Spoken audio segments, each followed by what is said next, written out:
Há 2500 anos, um escriba grego descreveu uma incrível lista de maravilhas.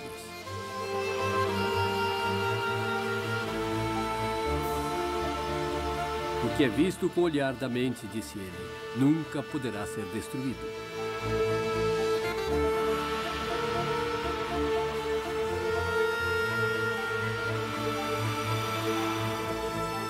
Até hoje, essa lista mágica ainda assombra o mundo moderno. As 7 maravilhas do mundo.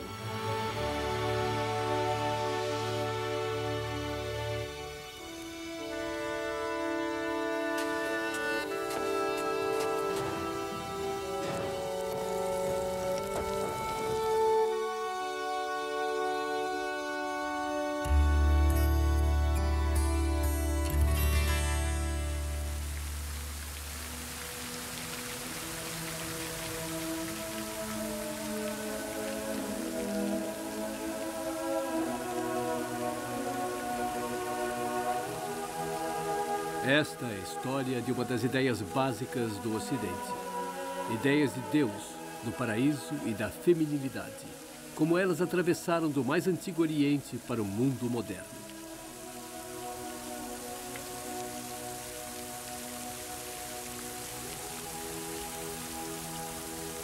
Maravilhas do Oriente.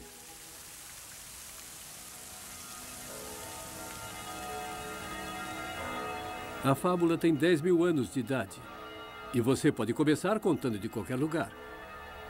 Mas nós vamos começar daqui, em Roma, a 5 de maio de 1527, com um papa assustado, fugindo do exército alemão, correndo feito louco por cima desta muralha fortificada que se estende entre o Vaticano e o antigo castelo de São Miguel.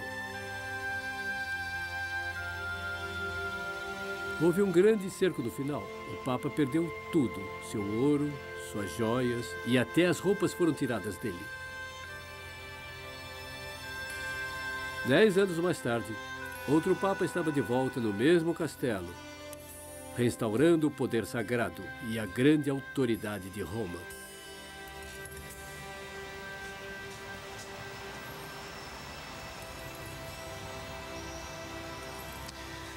Aquele texto conta a história. Conta como o Papa encontrou uma antiga tumba em ruínas e a transformou num palácio próprio de um príncipe. Ali, bem no meio, na última parede, São Miguel, o deus do julgamento, com uma espada em punho. Pensem que este era um Papa que sabia que as coroas papais tinham sido derretidas nesta mesma fortaleza há apenas alguns anos. O Papa que começou a Inquisição. Mas ele também queria ser conhecido como um cavaleiro cristão, um gentleman, um homem de ação. Então, ele procurou uma ideia para suas pinturas e ele topou com Alexandre o Grande. Ele tinha o mesmo nome do Papa. Aqui está um dos maiores feitos de Alexandre, cortaram o nó górdio. Havia uma lenda que dizia que no Oriente existia um nó tão enrolado que o homem que o desfizesse se tornaria o rei do mundo. Alexandre deu uma olhada e cortou com sua espada. O cavaleiro nobre era um homem de ação. Ali, o grande cavaleiro Alexandre, como um verdadeiro, como um patrono das artes. Estão vendo aquele livro ali embaixo? São as obras completas de Homero. Alexandre está ordenando que sejam refeitas. E ali está Alexandre, o cavaleiro nobre.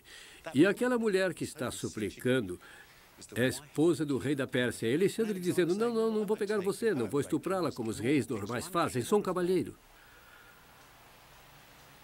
Mas ele bem que levou o ouro persa para o ocidente. Então Alexandre está operando como uma ponte aqui. Não trouxe apenas o ouro. Pense em todas as coisas que vieram do misterioso Oriente. Seda, damasco, cerejas, flores, jardins, palácios que ninguém havia sonhado antes. E jardins que eram maravilhas. O Império de Alexandre era um império de maravilhas. Ele conquistou uma cidade que continha estátua antiga oriental da deusa-mãe nela. Morreu na Babilônia, a cidade dos jardins suspensos. Esta é a nossa história destas incríveis maravilhas do Oriente e como único homem foi a primeira ponte entre os dois mundos. A lenda de Alexandre começou quando ele morreu na Babilônia em 323 a.C. Primeiro foi um culto ao herói feito por seus generais, que estavam governando seu enorme império. Aqui está a lenda do cavaleiro nobre em seu princípio.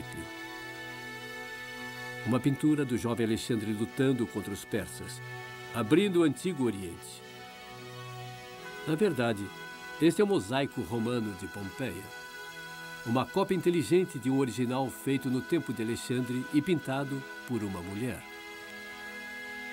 Algumas pessoas acham que foi recomendado pelo homem que está ao lado de Alexandre. Certamente um retrato real, assim como o rosto do próprio Alexandre. A coisa toda é pura política, na verdade. A mistura habitual do grande mito com detalhes históricos precisos. Também um bom retrato de batalha. Estão vendo aquelas lanças no fundo? São lanças gregas, aquelas assustadoras lanças de 5 metros. Elas estão para ser baixadas e o exército grego vai avançar sobre a linha persa, que é muito, muito longa e fina. Enquanto isso, Alexandre está cortando a linha por dentro para chegar até o rei da Pérsia, no meio de seu exército, o velho Dário ali. Olha o Alexandre. Já cravou a lança num dos guarda-costas de Dário. São chamados de mortais, mas seu olho está fixo no rei da Pérsia. Pode-se dizer que essa é uma terrível colisão no tempo. Aconteceu inúmeras vezes com os espanhóis na América do Sul. Está acontecendo na nossa era, quando duas sociedades, duas culturas colidem e uma se desintegra. Vejam, a carruagem de Dário está aqui, ele está fora, está acabado. Eles perderam e o novo mundo destruindo a velha sociedade agrária do Antigo Oriente. Mas vejam o detalhe do artista. Vejam a dureza dos persas e dos gregos. Vejam as lanças e os capacetes. Tudo incrivelmente detalhado. O que esse artista grego está fazendo é inventando a ideia de um bárbaro, de uma pessoa oriental nefasta. E assim fazendo, inventando sua própria identidade. Esta identidade ainda faz parte da identidade do Ocidente hoje. E é uma parte em que as 7 maravilhas têm um importante papel. No Egito, ao longo do Nilo, chamavam Alexandre de Faraó. Nas águas da Babilônia, ele reinava do velho palácio do rei Nabucodonosor. E aqui ele morreu. O ar estava cheio de neblina e uma grande estrela foi vista descendo do céu e Alexandre caiu em seu sono eterno. Assim diz a lenda. Ele morreu no coração do Antigo Oriente, a Babilônia, construída pelos deuses, a cidade dos 1000 píncaros de sonho, a cidade da Torre de Babel e do exílio dos judeus.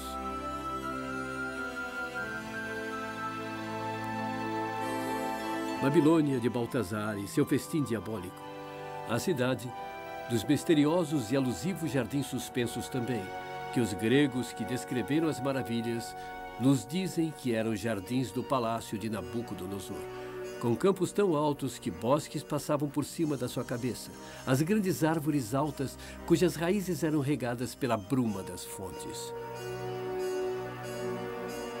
Os arqueólogos cavaram as colunas da Babilônia antes da Primeira Guerra Mundial. Foi uma expedição grande e bem conduzida, liderada pelo respeitado professor de Berlim, Robert Koldewey. Escavaram as muralhas enterradas da cidade, consideradas como uma maravilha do mundo em seu tempo.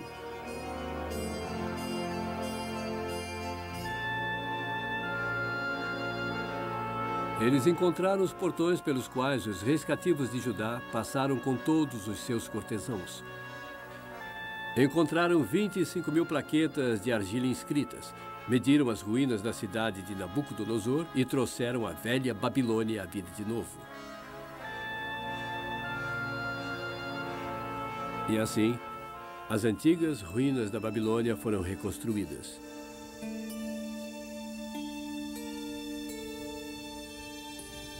Novos tijolos, estampados não com os nomes dos reis antigos, mas com o nome de Saddam Hussein, o mais recente regente da Babilônia. Koldewey encontrou muitos tesouros, então. Também achou que tinha encontrado jardins suspensos. Eles ficavam aqui, ele escreveu, no meio dessa terra, nesses arcos de pedra. Ele fez alguns desenhos inteligentes para mostrar como eles eram. Mesmo assim, não tinha encontrado nada daquilo.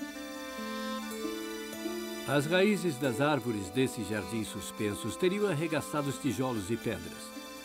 3 séculos mais tarde, Alexandre teria se deparado com uma ruína horrível. Traduções das plaquetas antigas também mostraram que os jardins suspensos de Caldaway tinham sido, na verdade, escritórios do governo. Os grandes arcos não tinham apoiado os jardins suspensos. Eram apenas humildes depósitos debaixo de uma estrada. Este mesmo texto babilônico forneceu seu próprio mistério. Nenhum deles nem mesmo menciona os jardins suspensos. O que era então essa maravilha do mundo? A maioria dos gregos que escreveram sobre os jardins suspensos nunca tinha estado na Babilônia, mas eles sabiam sobre os jardins maravilhosos do Oriente, os jardins que os reis persas chamavam de paraíso. E assim eles simplesmente colocaram as duas coisas juntas e criaram para nós jardins de sonhos na distante Babilônia. As maiores e mais exóticas coisas em todo o Oriente.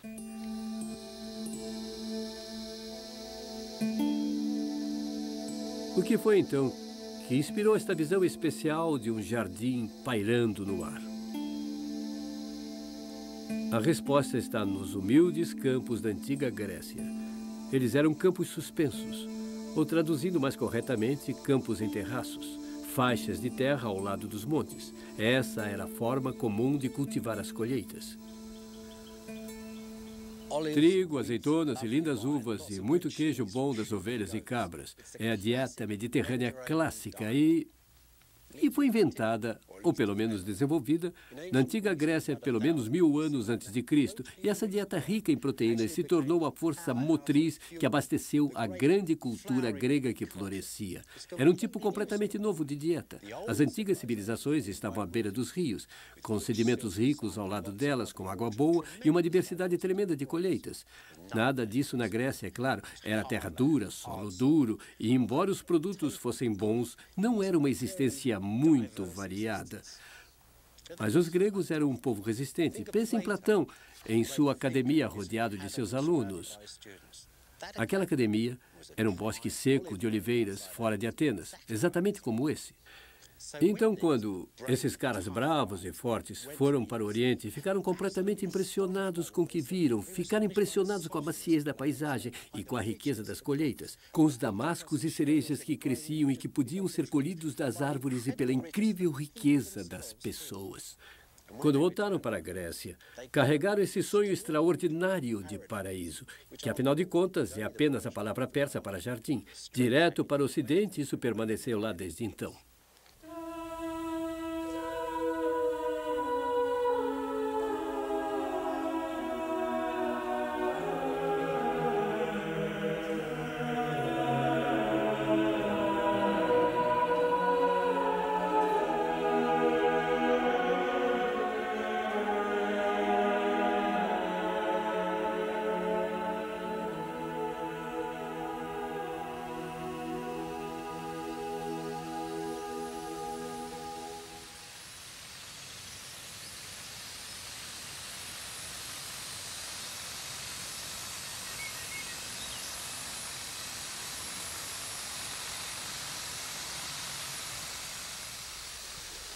Alexandre o Grande tinha lido sobre os jardins do paraíso em seu amado lar desde que era criança.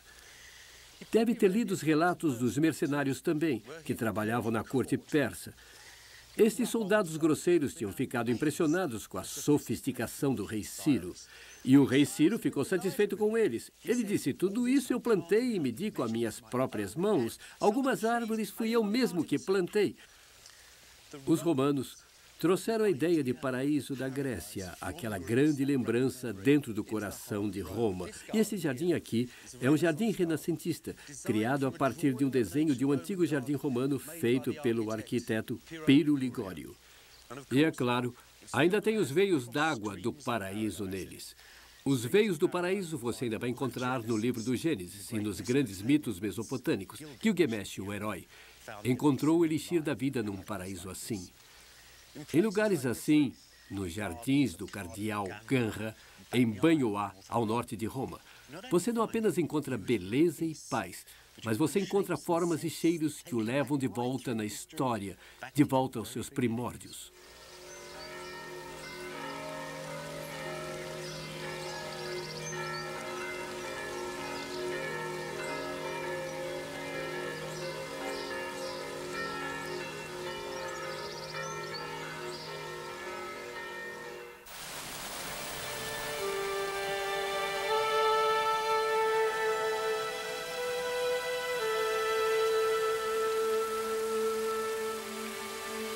Os gregos disseram que os jardins suspensos foram construídos para agradar a uma concubina persa com saudades de casa, uma imitação das montanhas de sua terra natal, nas planícies do Iraque.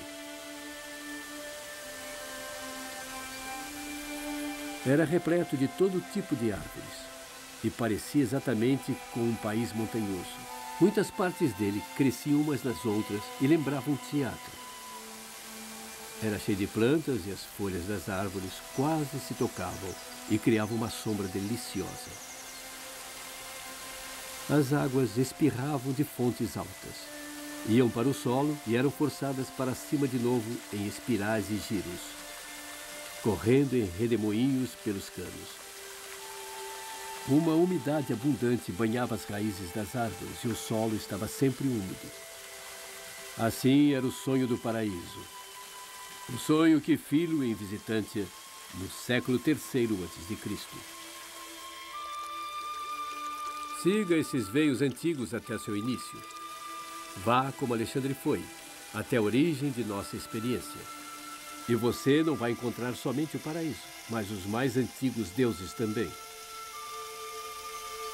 Assim como eles estão aqui nos jardins da Vila d'Este em Tivoli, perto de Roma, também estão em nossas mentes de volta aos nossos primórdios.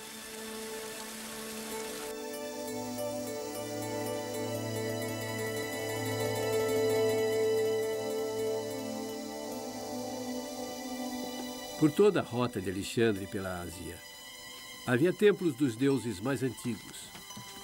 Deuses cujos nomes gregos Alexandre conhecia e adorava.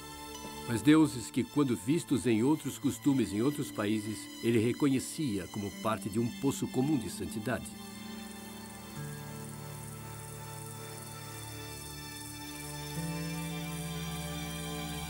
Este maravilhoso santuário de pedra é chamado de Arslan Kaya, na Turquia Central. É o santuário mais sagrado dos antigos hititas e outras raças que vieram depois deles. A maioria dos deuses deles foram trazidos da Ásia Central. Estes relevos têm 3.000 anos de idade e eles nunca foram atacados. Ainda mantêm sua antiga santidade.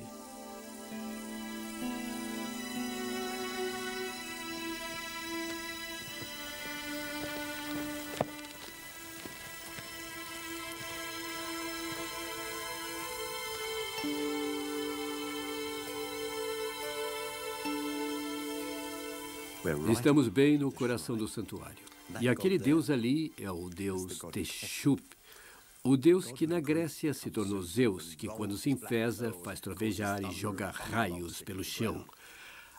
Aquele ali, o pequeno deus com o machado de duas faces. Aquele se tornou o deus grego Apolo. Mas é a dama do meio, essa dama muito viajada, que é realmente o que nos interessa aqui. É uma grande parte da história da religião do mundo também. 800 anos depois de ser entalhada nesta parede, ela é encontrada na Índia como a deusa Veruna. Ela está em cima de uma pantera. Começou em cima de uma pantera 2.000 anos atrás, antes que esta cena fosse feita na antiga Suméria. E 7.000 anos antes disso, os vilarejos de Anatólia estavam pintando nas paredes de seus santuários. Ela é conhecida como a grande deusa, a deusa mãe. No tempo de Alexandre, o povo da Ásia a chamava de Kiboli. Os gregos a chamavam de Ártemis, e seu templo em Éfeso era uma das 7 maravilhas do mundo.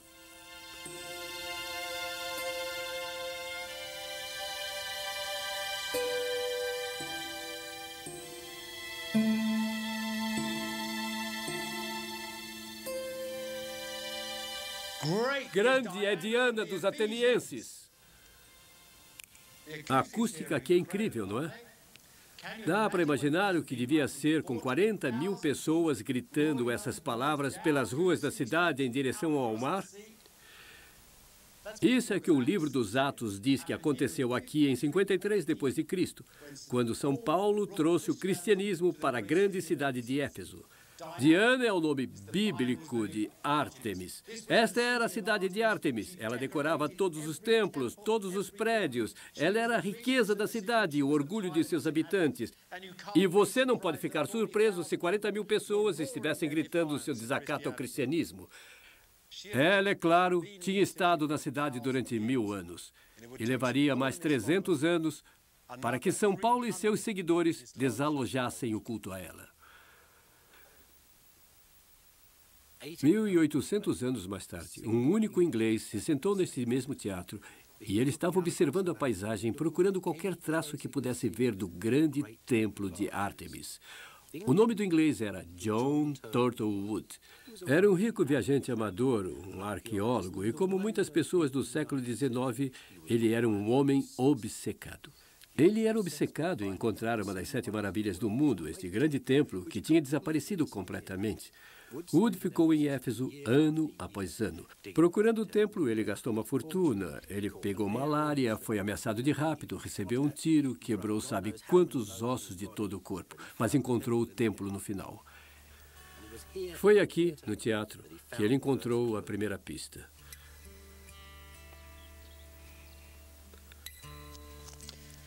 A grande pista de Wood estava nesta parede.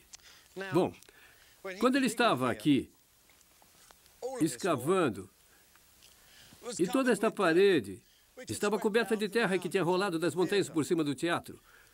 Quando Wood limpou tudo, ele encontrou um monte de inscrições nela. Isso não é surpresa, porque havia muitas inscrições. Éfeso é coberta por elas. Mas esta era muito interessante. Tinha sido escrita 50 anos depois de São Paulo visitar Éfeso, por um cidadão do lugar chamado Quiris Vibius Salutarius, e ficava bem aqui. Era uma inscrição tão especial que o Wood mandou um navio da Marinha Britânica, o HMS Terrible, vir para cá e ancorar perto. 15 marinheiros vieram com cordas e serras e removeram a coisa toda. Eles ganharam 1 libra de tabaco para tirar tudo sem quebrar. O que isso queria dizer era que esse homem,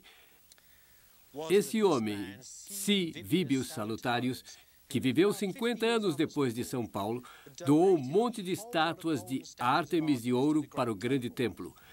Isso já era interessante, mas o crucial para o Wood foi que ele descrevia uma procissão que as estátuas faziam todos os anos no aniversário de Ártemis. Dizia que as estátuas eram trazidas do templo para o portão da cidade, o portão de Magnésia. E lá elas se encontravam com jovens da cidade que as levavam em procissão. O que Wood tinha que fazer agora era encontrar esse portão de Magnésia e ele teria a entrada para o templo.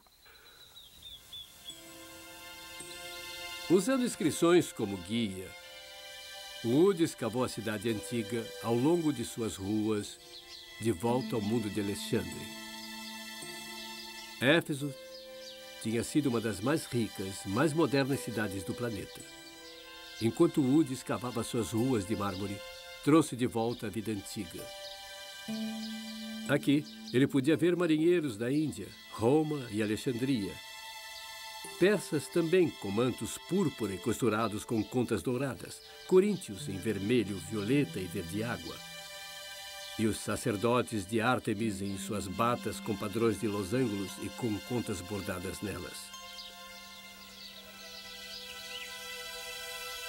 Enquanto escavava a grande rua de mármore, Wood perdeu a estátua da cidade da deusa Ártemis. Anos mais tarde, os arqueólogos austríacos a encontraram no fundo de uma prefeitura, acolchoada pela areia fina, enterrada por alguns cristãos recentes que não podiam aguentar ver a deusa deixar a cidade. Ela ficou deitada no escuro por 17 séculos, adornada com colares esculpidos e mantos finos, que se juntavam aos misteriosos objetos em forma de seios que se tornaram seu maior símbolo.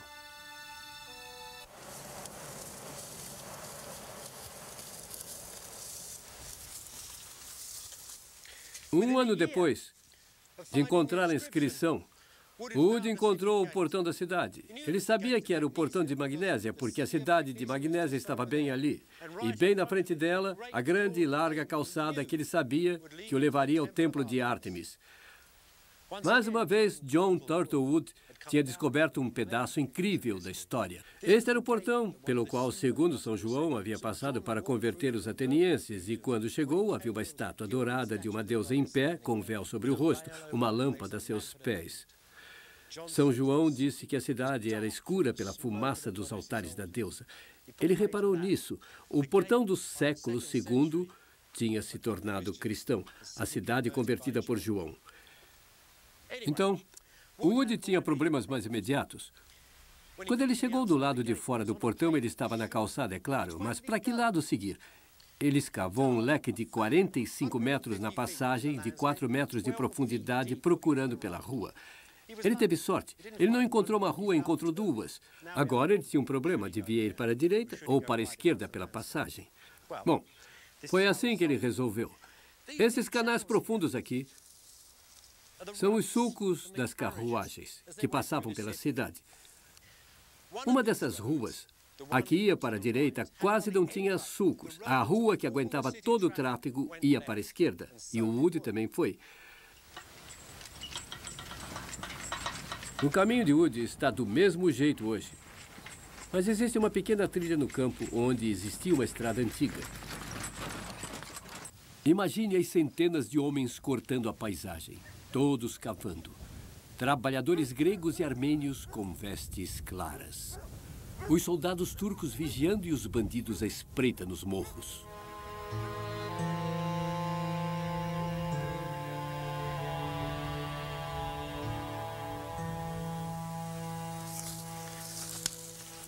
Wood encontrou centenas desses em seu caminho.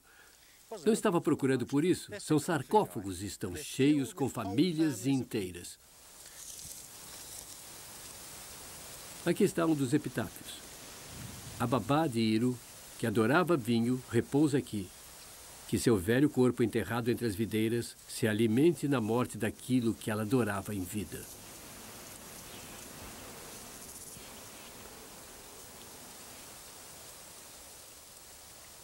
Depois de 5 anos de trabalho, Wood estava encrencado.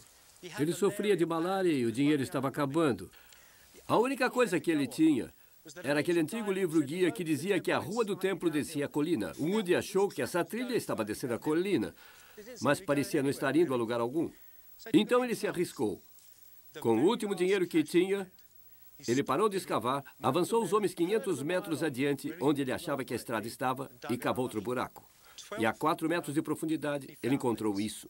Pode não parecer muita coisa, mas para Wood era o maná dos deuses. Ele sabia que isso era a base de uma grande colunata que um homem muito rico tinha construído para que a estátua da deusa pudesse descer em seu caminho sagrado para o templo sem pegar chuva.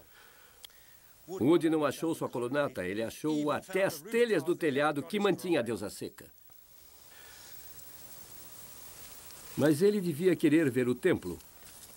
O templo construído, segundo a lenda, pelo rico rei Cresso, incendiado por um louco no dia em que Alexandre nasceu, e reconstruído mais grandioso e rico do que antes.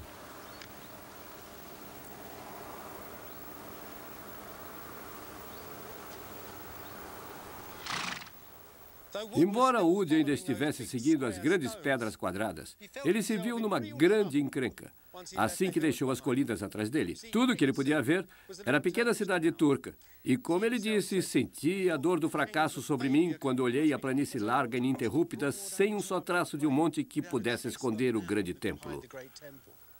Os fazendeiros, é claro, não deixavam ele escavar nos campos. Então ele teve que trabalhar nos cantos das estradas, em lugares assim. E aqui, por sorte, ele encontrou mais pedras quadradas.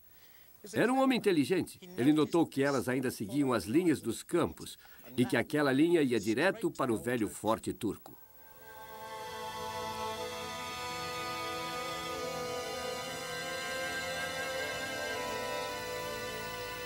Nos últimos meses de 1869, John Wood quebrou o pé. Para que o trabalho continuasse, sua mulher teve que vir com ele. Antes, ela ficava em casa cozinhando. Agora, ela estava na trincheira e ele estava preso em cima de um cavalo. Foi, disse Wood, o acidente mais afortunado que já tive. Daí em diante, trabalharam sempre juntos. A senhora Wood assumiu as escavações, supervisionando os buracos a 8 metros de profundidade e encontrando altares, estátuas e calçadas de mosaicos, mas não o templo de Ártemis. Então, no último dia do ano, numa profundidade de 8 metros, os trabalhadores toparam com enormes blocos, uma grande calçada de mármore. No dia 3 de janeiro, os Woods souberam que tinham encontrado o templo de Ártemis, uma das 7 maravilhas do mundo. Delirante de felicidade e de malária, John Wood sentou-se e escreveu no seu diário. Ele escreveu durante 15 horas e desmaiou. Assim terminou a mais romântica busca arqueológica já feita. Quando se anda pelo sítio da grande escavação de Wood, através do campo em ruínas onde fica o enorme e sagrado templo, é difícil imaginar por que tanto estardalhaço. O que motivou John Wood durante 7 longos anos na busca desses poucos blocos de pedra foi a simples fama do templo. É mencionado milhares e milhares de vezes em referências antigas, já que os maiores historiadores o descrevem como uma combinação da conspiração das artes da Grécia e a riqueza da Ásia, enriquecido por sucessivos reis e reconhecido por sua religiosidade. Este era o local de um dos mais sagrados santuários do mundo de Alexandre. Mesmo os peixes que nadavam no rio ao lado do santuário eram considerados sagrados. Imitações do prédio foram construídas em outras terras. Modelos de prata da deusa foram vendidos aos milhares. Como uma grande catedral, a verdadeira maravilha, ela a própria santidade. Os cristãos finalmente mataram a deusa Ártemis. A grande estátua do centro da cidade, o demônio enganador, como a chamavam, foi derrubada e a vitoriosa cruz de Cristo foi erguida no seu lugar. No século IV, todas as menções de Ártemis foram apagadas das inscrições da cidade.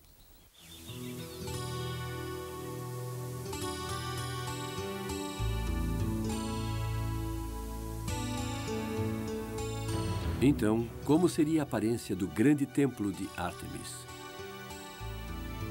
Como este aqui, em Dídima, na mesma costa sul da Turquia, onde os detalhes que sobreviveram são soberbos.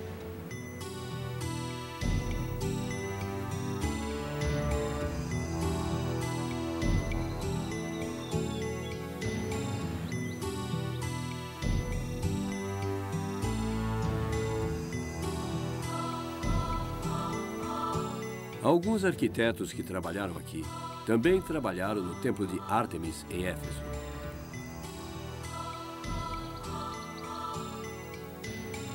É a arquitetura grega no seu esplendor, perfeita para a deusa majestosa, a deusa mais antiga do mundo.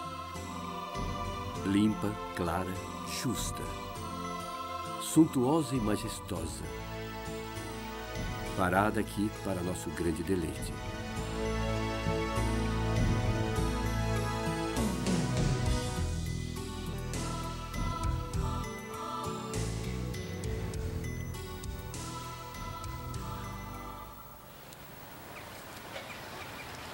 Hoje, as pedras do grande templo de Ártemis estão espalhadas pela pequena cidade que fica próxima da antiga Éfeso.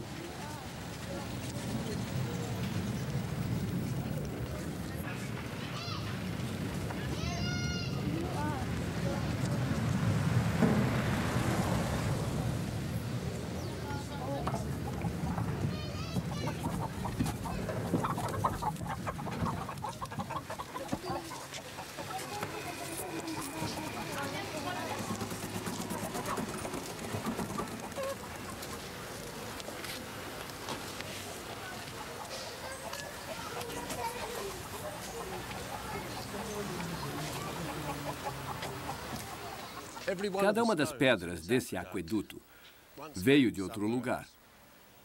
Então, é um pedacinho de um templo romano aqui.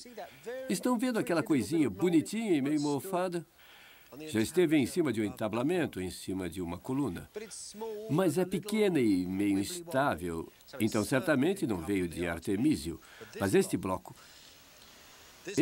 aqui é uma coisa muito diferente. É claro que o seu próprio tamanho entrega ouro. São os mesmos elementos que os romanos usam, mas muito maiores aqui. Tem uma grandeza que imediatamente chama a atenção. Esses fragmentos desordenados que estão vendo aqui são chamados de astrágalos. Eles não tiveram a forma de ovos e são muito bem entalhados. Olha só para isso. É tão bem feito como se tivesse saído de uma máquina, mas com tanta delicadeza, estilo e grandiosidade. É realmente uma pequena fração de uma das 7 maravilhas do mundo. E temos outros pedaços aqui.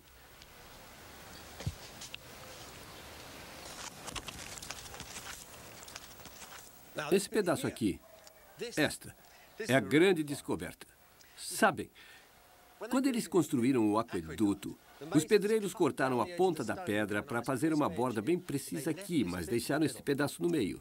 E isso mostra um lindo, limpo, grande entalhe que é realmente típico do templo de Ártemis.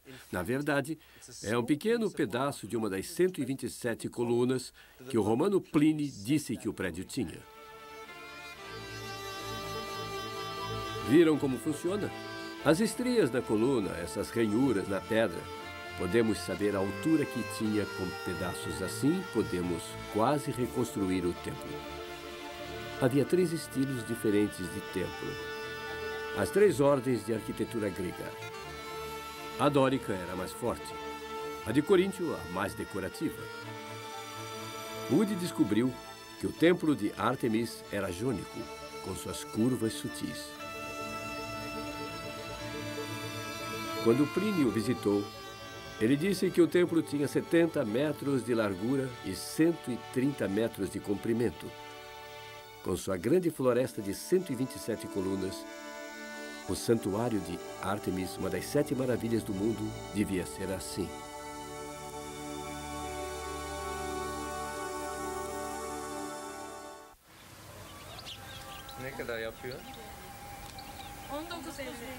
O que a arqueologia diz através das escavações? Coisas incríveis. O professor Bama, da Universidade de Viena, está reescrevendo a história da grande deusa.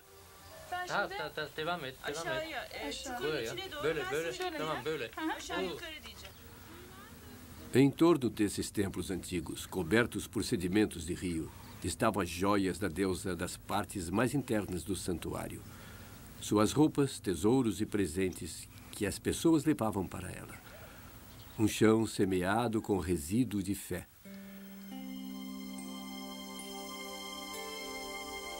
Uma fé misturada da Ásia, África e Europa, todas aqui no santuário da deusa mãe. Ela é bem pesada. Ouro puro. Uma das 12 deusas encontradas nos tesouros em torno do templo. Vejam esse rosto. Esse rosto já habitava os templos 3.000 anos antes de Cristo, na antiga Mesopotâmia. E aqui está ela de novo, em Éfeso, a deusa mulher. Não tinham apenas essas pequenas estátuas, tinham as roupas verdadeiras que a própria Ártemis usava no templo. Os grandes cintos que você vê nas estátuas. Existem 2 desses e fragmentos demais, exatamente o que você vê em pedra. E todas as joias estavam presas nos sedimentos, repousando por milhares de anos. Vejam, esses são os colares da deusa, cristal, âmbar do Báltico, vidro da Fenícia. Isso ficava pendurado no pescoço dela.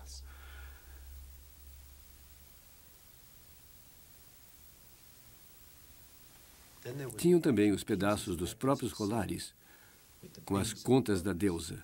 A linda cabeça de touro, que era a peça central, amarrada num círculo. E depois vamos para aquele grande véu que você vê nas estátuas. E esses lindos broches de cabeça de leão, e muitas rosetas também, estão vendo os buraquinhos para serem costurados nos mantos? Uma das coisas mais interessantes parece ter sido a solução do quebra-cabeças sobre o que eram aqueles objetos em forma de seios na deusa. Parece, olhando para essas contas de âmbar, que elas eram, na verdade, frutas.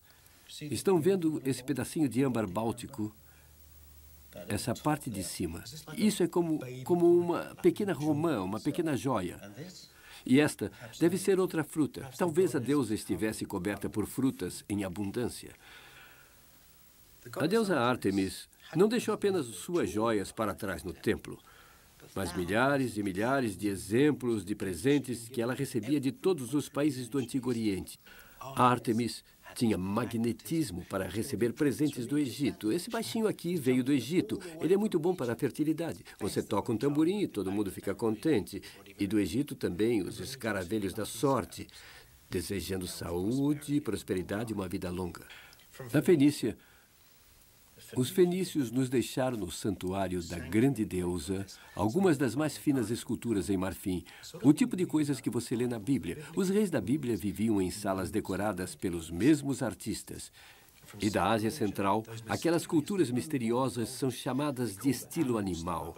Olhem só para isso. O lindo grifo, os bronzes, todas essas marcações de civilizações que nós pouco conhecemos, mas que adoravam nos santuários de Ártemis. E da própria Grécia, o professor Bama escavou alguns dos mais finos marfins arcaicos já vistos. Esta é então a face grega de uma dama muito mais antiga. Alexandre a chamava de Ártemis e os anatólios, Cibele. Os romanos a conheciam como Diana, a deusa virgem da caça. E ela veio para a Europa como o antigo zodíaco babilônico, os morcegos do inferno e toda a sabedoria e compaixão da mãe que sabe de tudo.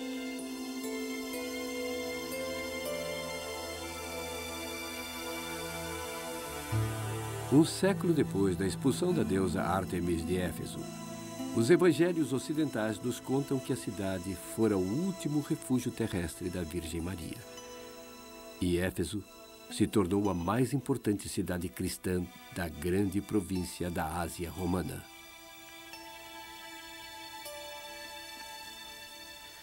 Em 431, aqui nesta mesma igreja, ela recebeu um concílio supremo da Igreja Cristã. E foi realmente para debater a questão mais fundamental que qualquer religião tem que decidir, a natureza da própria divindade. Foi aqui que a Igreja Cristã adotou a noção da Santíssima Trindade, que é Deus Pai, Deus Filho e Deus Espírito Santo. Então, onde se encaixa Maria, a Mãe de Deus, nesse extraordinário arranjo teológico?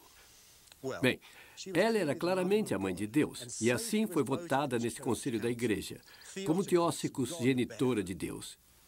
É uma coisa linda se você pensar bem.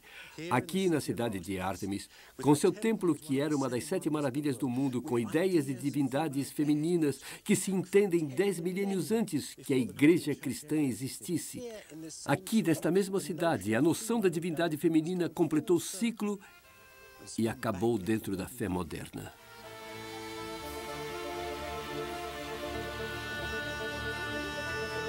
Essa é a história de um templo num jardim, das joias de uma deusa virgem e um sonho de paraíso.